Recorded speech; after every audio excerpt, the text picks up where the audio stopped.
Le thème, c'est de passer des barres au sol sans être déséquilibré, sans être gêné. C'est le départ du saut en fait. On va apprendre à fonctionner entre les barres au sol et sur la barre au sol pour pouvoir après à terme sauter. On va découvrir une foulée de galop qui est plus grande, qui est plus forte, et du coup on va accompagner un peu plus cette foulée de galop, mais on ne va pas gêner ou détruire toujours le cheval. On va vraiment être là pour l'accompagner et pas pour le gêner. Donc ça va être important de pouvoir suivre le mouvement du cheval et pas d'être contre le cheval. J'ai disposé de 3 barres au sol qui font 15,50 m entre chaque barre. Le but du jeu sur les barres au sol, ici il y a 4 foulées un petit peu en avant ou 5 foulées tranquilles. Comme j'ai une jument qui est dressée, je vais faire 5 foulées tranquilles. Je ne vais pas trop m'occuper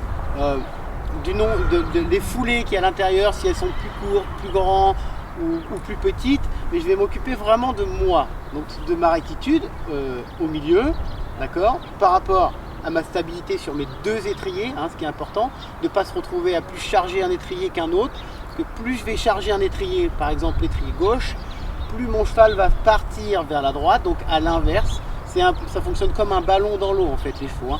Plus on charge d'un côté, plus on pousse le cheval de l'autre. Donc souvent, quand c'est ça, on charge à gauche et puis après on veut récupérer le cheval en tirant sur la rêne. Donc on donne 2 informations contradictoires, celle du corps qui envoie le cheval d'un côté et celle de la main qui renforce le point en disant non, reste par ici, en tirant de l'autre côté. On va rester encore dans ce schéma de la gestion de son corps pour pouvoir être sur ces 2 étriers. Et si mon cheval va un peu plus à droite ou un peu plus à gauche, je vais pouvoir jouer justement sur mon poids de corps pour le gérer. Et comme le phénomène d'aller un peu plus en avant ou un peu plus en arrière. Si mon cheval accélère, s'il freine, je vais pouvoir le gérer grâce à mon positionnement. Cet exercice de barre au sol, il peut être multiple et varié. C'est-à-dire qu'on peut travailler le contrôle, on peut travailler ce qu'on va travailler aujourd'hui, ce qui est pour moi le positionnement du cavalier avec accompagné correctement sur la barre au sol, que ça soit assis ou en équilibre,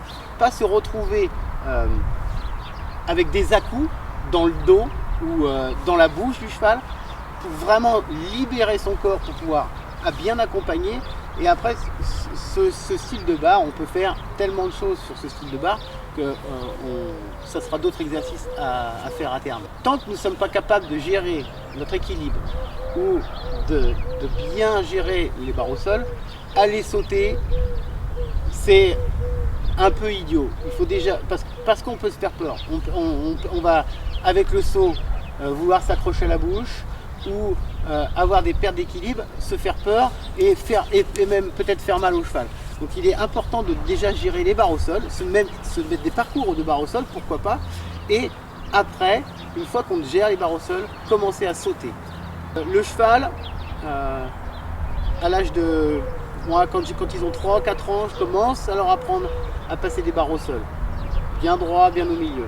Et une jument comme une futée qui a déjà 12 ans, je continue des barres au sol parce qu'il y a des chevaux qui les sautent, donc c'est quand même un bon exercice d'abdominaux, et aussi pour travailler le contrôle, l'obéissance, moi mon équilibre, parce que ça crée un déséquilibre de franchir les barres au sol, et travailler aussi le côté visuel, le fait d'aller vite, le fait d'aller doucement, on se rend compte que les barres viennent plus vite à nous ou moins vite à nous par rapport à la vitesse, et on travaille.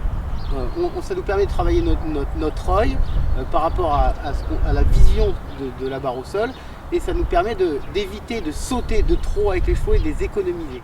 Quand le cheval va franchir les barres au sol, il va avoir un saut entre guillemets et donc un engagement à la zone d'abord et un léger déséquilibre dans la réception. Donc le but du jeu, ça va être de garder toujours l'équilibre du cheval par les abdos et la souplesse du dos. Ça, c'est important aussi de travailler les barres au sol pour que le cheval puisse garder cette mobilité au niveau du rein.